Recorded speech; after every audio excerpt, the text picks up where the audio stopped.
केजरीवाल सरकार को लगी है लताड़, इलाज कराओ, फर्जी आंकड़े देने से बाज आओ।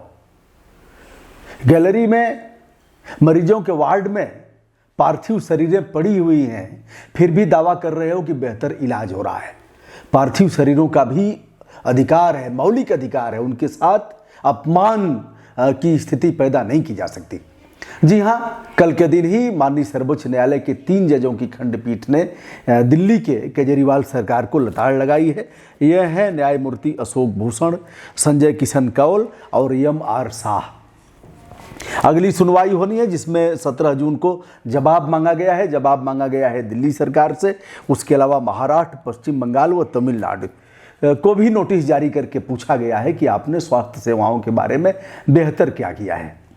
दिल्ली का लोकनायक जयप्रकाश नारायण हॉस्पिटल, जिसका कुछ फुटेज मीडिया वालों ने दिखाया था, जिसका स्वतः संज्ञान इन जजों ने लेते हुए इन सरकारों को नोटिस जारी किया है। दिल्ली में बहुत भयावह स्थिति है। कोर्ट ने कहा कि वैसे तो आप बता रहे हो कि 35 बेड सरकारी और प्राइवेट मिलाकर के खाली हैं, जिसमें 5,814 बेड सरकारी हैं, प्राइवेट मिलाकर के कुल 9,535 बेड हैं, लेकिन मात्र 2,620 मरीज ही एडमिट हैं। शेष मरीज इधर उधर भाग दौड़ कर रहे हैं।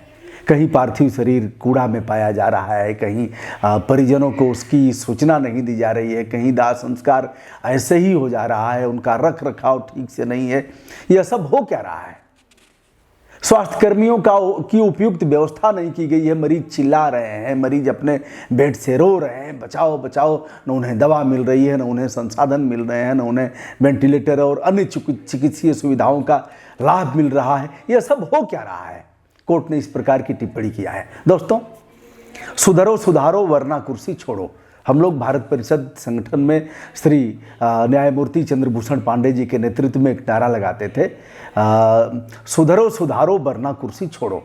स्वयं सुधरो, अपने तंत्र को सुधारो, और ऐसा नहीं कर पा रहे हो तो कुर्सी छोड़ करके चले जाओ, कोई और आएगा जो बेहतर इंतजाम करेगा। केवल एक सरकार की बात नहीं है। केजरीवाल कुछ अच्छा काम भी किए हैं और कुछ अपने बड़ बोलेपन के वजह से लगातार सुर्खियों में रहते हैं, बदनाम भी रहते हैं। कब किस पर आरोप लगाया और पलटा मार करके माफ़ी मांग लिया। आरोप लगाने में भी दिक्कत नहीं। नितिन गडकरी पर आरोप लगाया, जो मिनिस्टर थे अरुण जेटली उन पर आरोप लगाया, किन पर आरोप लगाया और तुरंत पलटा मार करके माफ़ी मांग लिया। दोस्तों, मैं रहा भी हूँ अरविंद केजरीवाल के साथ में काम भी किया गया है। चुनाव भी हमने लड़ा था 2014 का चुनाव आम आदमी पार्टी के बैनर से। बहुत लोगों ने टिकट मांगा था, हमने भी आवेदन कर दिया। तो हमारा आवेदन इतना बड़ा था, ऐसे करके 2 पन्ने का आवेदन, और उसके साथ इतना, तो इन लोगों ने मुझे टिकट दे दिया था। चलिए, कभी चर्चा करूँगा, कहा भी हूँ कई बार। तो दोस्तों, उस समय भी मैं सोशल एक्टिविस्ट था, आज भी सामाजिक कार्यकर्ता की हैसियत से मैं काम कर रहा हूँ। तो इस तरह से कोर्ट ने कहा कि चिकित्सीय ढांचा ध्वस्त हो गए हैं, न चिकित्सक हैं न चिकित्सा कर्मी हैं। बताते चलें दोस्तों, जो हाल दिल्ली की है वही हाल उत्तर प्रदेश की है, वही हाल पश्चिम बंगाल की है, और वही हाल महाराष्ट्र और तमिलनाडु की भी है। उत्तर प्रदेश की अगर बात करें तो उत्तर प्रदेश में भी चिकित्सीय ढांचा पूरी तौर पर ध्वस्त हो गया है। केंद्र सरकार भी नौटंकी, एकमात्र नौटंकी ही उसे कहेंगे। हेलीकॉप्टर से, जहाज़ों से कोरोना योद्धाओं पर फूल बरसाओ। आपने कभी जानने का प्रयास किया है कि एक एक जिले में 5,000, 6,000, 10-10 हज़ार आउटसोर्सिंग वाले कर्मचारी हैं। चिकित्सीय सेवाओं से लेकर के अन्य विभागों में आउटसोर्सिंग, यानी ब्रजभूषण दुबे ठेकेदार हैं और फला क ख ग घ अंग्या च छ ज झ, यह लोग ठेकेदार हैं। ABCDEFGHIJ KL ठेकेदारों के माध्यम से निविदा आमंत्रित की गई कि भैया हमें इतनी नर्स चाहिए। ठेकेदारों ने कहा हम देंगे। कहा कि ठीक है, कौन कितने पैसे पर देगा? तो हमने कहा कि हम 12,000 पर देंगे, उन्होंने कहा 16,000 पर देंगे, किसी ने कहा 18,000 पर देंगे, किसी ने कहा हम 20,000 पर देंगे। जो सबसे कम रेट जिसका होगा उसको दे दिया जाएगा। मैं ठेकेदार हूँ, मैं नर्स रखूँगा, मैं वार्ड बॉय रखूँगा, हमें ही अधिकार होगा फार्मासिस्ट रखने का, हमें ही अधिकार होगा पैरामेडिकल स्टाफ रखने का। जब चाहूँगा कान पकड़ करके निकाल दूंगा, इनसे कोई मतलब नहीं। अब कोरोना योद्धा थक गया है, चलते चलते लगातार 12 घंटे ड्यूटी, 18 घंटे ड्यूटी, थकान हो गई है। ऊर्जा 10 दिन, 15 दिन, 20 दिन रहेगी। ऊर्जा तब रहेगी जब आप उनके संसाधनों की बेहतर व्यवस्था करेंगे। एक नर्स की पीड़ा मैंने बताया था कि उसने कहा 12 घंटे तक ड्यूटी करके जाती हूँ घर, थक करके पति के पास नहीं जाती, बच्चों से भी दूर रहती हूँ और डर करके फिर जब आती हूँ ड्यूटी पर तो देखती हूँ कि कल वाला मरीज कैसे है। बेड वही रहता है, बेड पर मरीज भी है, लेकिन वह मरीज नहीं था क्योंकि उस मरीज ने दम तोड़ दिया। वेंटिलेटर नहीं है, अन्य सुविधाएं नहीं है, किट नहीं है। कितने डॉक्टरों ने, कितने मेडिकल कॉलेजों के CMS की रिपोर्ट है जिन लोगों ने कहा साहब किट नहीं है और ग्लव्स नहीं है, मास्क नहीं है, उस तरह के, इस तरह का रोना रोते रहे और खेल शुरू हो गया है। खेल चारों तरफ खेल है। मैं सभी की बात नहीं करता, लेकिन खेल इस प्रकार हो रहा है। जो किट बांटे गए, प्रधान जी लोगों से ले लिया गया, कुछ लोगों से ले लिया गया, लेकिन उसको अब दिखाया जा रहा है और करोड़ों रुपए किस तरह से, जिस तरह से इलेक्शन में लूट मची रहती है अधिकारियों के लिए एक लूट का संसाधन, वैसे ही इस समय भी लूट मची हुई है। बारी बारी सबका प्रमाण सहित दिखाया जाएगा। अभी कहेंगे तो लोग कहेंगे साहब आप कुछ कर नहीं रहे हो और बस दिखा रहे हो, कमियां दिखा रहे हो। मैं दिखाऊंगा क्योंकि जनता का पैसा है, किसी के दादा का पैसा नहीं है। आप जो टैक्स देते हैं वही पैसा है। दोस्तों, इसी प्रकार यह भी अभी डॉक्टर सूर्य प्रताप सिंह जो माध्यमिक शिक्षा प्रमुख सचिव रहते हुए दांत रंग दिया था पूर्ववर्ती सरकार का नकल रोकने में, लोक निर्माण के सचिव थे, उसमें भी उन्होंने किया। बहादुर IAS अफसर जिन्होंने यह कह दिया कि भाई मुख्य सचिव जी अब बताइए ना कितने लोगों की जांच हो रही है, कितने लोगों की रिपोर्ट आई, रोज कितनी जांच हो रही है, कुछ साफ तो करिए। तो उनके ऊपर अपराध दर्ज करा दिया गया। राष्ट्रीय महामारी अधिनियम, आपदा प्रबंधन और तमाम धाराओं में अपराध एक दरोगा ने दर्ज करा दिया। दरोगा दर्ज क्या कराएगा, ऊपर से आदेश था तो दर्ज। तो बोलना इस प्रकार का अपराध हो गया है कि बोलोगे तो अपराध दर्ज होगा, जेल जाओगे, बोलोगे तो फर्जी मामलों में फंसा दिए जाओगे, जैसे पूर्व से होता रहा है। आज भी निजी तौर पर लोग लेने लगे हैं इस मामले को। अगर आवाज़ उठाया, व्यवस्था पर आवाज़ उठाया, जो हमारी ढांचागत ध्वस्त व्यवस्था है उस पर आवाज़ उठाया, हमने अगर कहीं कमियों को उजागर किया तो आपको वेलकम करना चाहिए कि चलिए कोई है जो हमारी कमियों को उठा रहा है और कह रहा है कि यह चीज़ें हैं, इसको सुधार इसमें करना चाहिए। लेकिन यह ऐसे टीका टिप्पणी करने वाले लोगों को शत्रु की दृष्टि से देखेंगे और अनैतिक अपने सत्ता का नाजायज दुरुपयोग करते हुए अपराध दर्ज करा देंगे और यह पिटवा करके हाथ पैर तोड़वा देंगे, क्योंकि यह बर्दाश्त करने की क्षमता नहीं है। दोस्तों, बताते चलें इसी तरह से खराब स्थिति। हाँ, अभी जब डॉक्टर सूर्य प्रताप सिंह ने कहा, अब एक शासनादेश अभी आया है, उसमें यह कहा गया है कि समस्त CMO, जिलाधिकारी, मंडलायुक्त, इन लोगों को पत्र लिखा गया है, कॉपी की गई है और यह कहा गया है कि जो प्रवासी मजदूर हैं केवल जांच उन्हीं की जाए। हमें अगर खांसी जुकाम हुआ है तो हमारी जांच नहीं की जाएगी, क्योंकि शासन का आदेश है कि प्रवासी मजदूरों की ही जांच की जाए। एक जिलाधिकारी अपने CMO को हड़का रहा था और कहा कि किसी भी तरह तुम तय करोगे क्या करना है, यह ग्राफ बढ़ना नहीं चाहिए। इस तरह से है तो बढ़ेगा ही, क्योंकि काम से लोग भाग रहे हैं और जो कोरोना योद्धा थे बेचारे फूल बरसाया।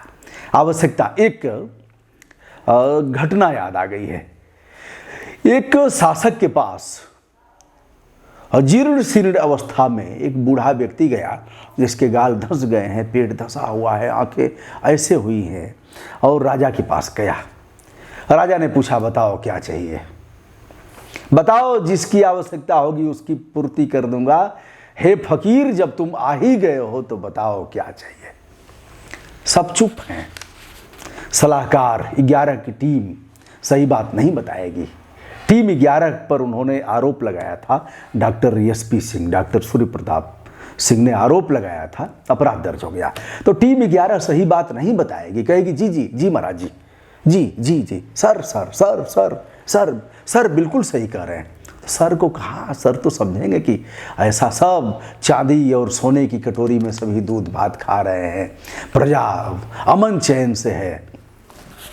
तो राजा ने पूछा बताओ क्या दे दें, राजपाट दे दें, महल दे दें, खेत खलिहान दे दें और स्वर्ण आभूषण दे दें, क्या चाहिए बताओ, किस तरह के कपड़े दे दें। अब यह है कि कोई मिनिस्टर तो रहेगा ही, जो मंत्री रहेगा जो सही बात कहेगा हुजूर पहले भरपेट खाना खिलाओ, भरपेट खाना खिलाओ, इसका पेट धंसा हुआ है, किसी भी समय प्राणांत हो सकता है, दम टूट सकता है, क्योंकि यह व्यक्ति कई दिन से भूखा है। साहब यह स्थिति है।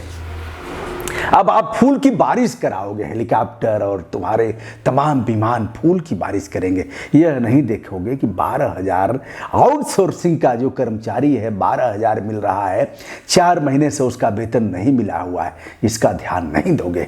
और अगर ब्रजभूषण दुबे जैसा व्यक्ति सीना ठोंक करके विनम्र भाव से यह बात कहेगा तो ब्रजभूषण दुबे शत्रुओं की जमात में अग्रिम पंक्ति में गिने जाएंगे। और देखो जी कौन है बड़बड़ बड़बड़ करता रहा, नाप दो। तो ब्रजभूषण दुबे पर हरिजन बनाम सवर्ण लगवा दोगे, किसी कर्मचारी से कह करके उल जलूल मुकदमा दर्ज करा दोगे कि आया था और कागज फाड़ रहा था, दुर्व्यवहार किया था। और नहीं करोगे तो किसी महिला को खड़ा करके छेड़खानी का आरोप लगवा दोगे, कोई और भी उल जलूल करके, क्योंकि राजसत्ता मदान्त है। राजसत्ता जब मदान्त होगी तो ऐसे तमाम मामले मंत्रिपरिषद के लोग ऐसे ही मामले बताएंगे। एक राजा को कांटा चुभ गया था, अंतिम बात कहते हुए इस वीडियो का उपसंहार करूंगा। कांटा चुभ गया, राजा ने कहा कि कांटा चुभा है, आगे से मेरे पैर में कांटा नहीं चुभना चाहिए, और अगर चुभा तो खैर नहीं। बताओ, एक टीम बनाया और टीम इसकी जांच करेगी कि कांटा को ख़त्म कैसे किया जाए। तो टीम ने कहा कि साहब, और धूल उड़ रही है, धूल को कैसे समाप्त किया जाए। तो टीम ने कहा कि सारी वनस्पतियां और पौधे सब काट दिए जाएं और उसके बाद पानी का छिड़काव हो तो बंद हो जाएगा। अब सारी वनस्पतियां काटी जाने लगी तो कोल भील संथाल और ऐसे लोग आए, कहे महाराज फिर जीविका चलेगी कैसे, या पक्षियां कैसे रहेंगी, वनस्पतियां कैसे रहेंगी, या जीव जंतु कैसे रहेंगे। फिर राजा ने कहा कि साहब ठीक है। फिर उन्होंने बुलाया मंत्रिपरिषद को, फिर कहा ठीक है पानी का छिड़काव करो और चमड़े का कहा, मंत्रिपरिषद ने कहा कि चमड़े पूरी धरती पर चमड़े फैला दिए जाएं, चमड़े की एक परत लगा दी जाए। उससे क्या होगा, राजा साहब जाएंगे तो चमड़े पर चढ़ करके जाएंगे, पशुओं के चमड़े रहेंगे, फिर कोई दिक्कत नहीं होगी। अब फिर हाहाकार मचा, पशु मारे जाने लगे, चमड़ा निकाल करके पूरी धरती पर लगाया जाने लगा। फिर कहा खेती कैसे होगी और फिर लोगों का रहन सहन कैसे होगा, क्या करेंगे लोग। फिर लोग गए, फिर राजा ने कहा कोई और उपाय खोजो, बात तो सही है। तब तक एक वृद्ध आदमी गया और उसने कहा हुजूर जहाँ पनाह हमने एक उपाय खोज लिया है, एक जूता बनाया है आपके लिए, यह जूता आप पहन लीजिए और आपके पैर में कांटे नहीं चुभेंगे। फिर दिक्कत क्या हुई, दिक्कत यह हुई कि जो मंत्रिपरिषद के लोग थे, जो सलाहकार थे, उनकी दुकान तो बंद हो जाएगी। राजा ने कहा कि ये तो बहुत अच्छी बात है, लेकिन जो सलाहकार थे उन लोगों ने कहा हुजूर यह कोई प्रेतात्मा इसके ऊपर है, जिसने ऐसा किया है अपने तो कर ही नहीं सकता, और इस तरह की प्रेतात्माएं हैं और अगर आप पहनेंगे जूता तो आपको दिक्कत हो जाएगी, तो इसको दंड दिया जाना चाहिए।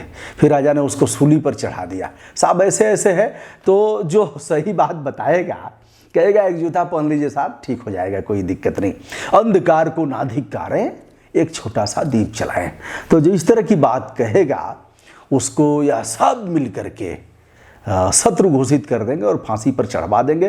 किंतु जिंदा कौमें फांसी की चिंता नहीं करती, जिंदा कौमें तो अपनी बात कहेगी ही, परिणाम चाहे जो भी आए। माननीय सर्वोच्च न्यायालय ने बहुत देर से इस मामले का विचारण किया है।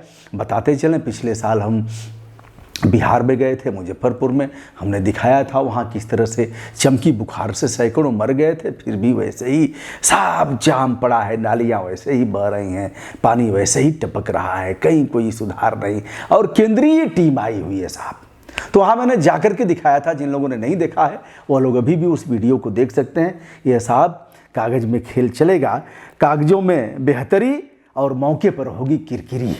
यह स्थिति है। विनम्र भाव से हमारा नमस्कार स्वीकार करिए। जो जहाँ हैं वहीं से लग जाएं, अपनी जान अपने बचाएं और अपने सामान की सुरक्षा स्वयं करें। सामान गायब होने पर बस वाला जिम्मेदार नहीं होगा। विनम्रता के साथ हमारा नमस्कार स्वीकार करिए। और यदि हमारे वीडियो आपको अच्छे लगते हों तो मैं चाहूँगा हमारे चैनल को, जो ब्रजभूषण मार्कंडेय के नाम से है, उसे सब्सक्राइब, लाइक तथा शेयर करते हुए हमारा मनोबल बढ़ाएं। सादर धन्यवाद।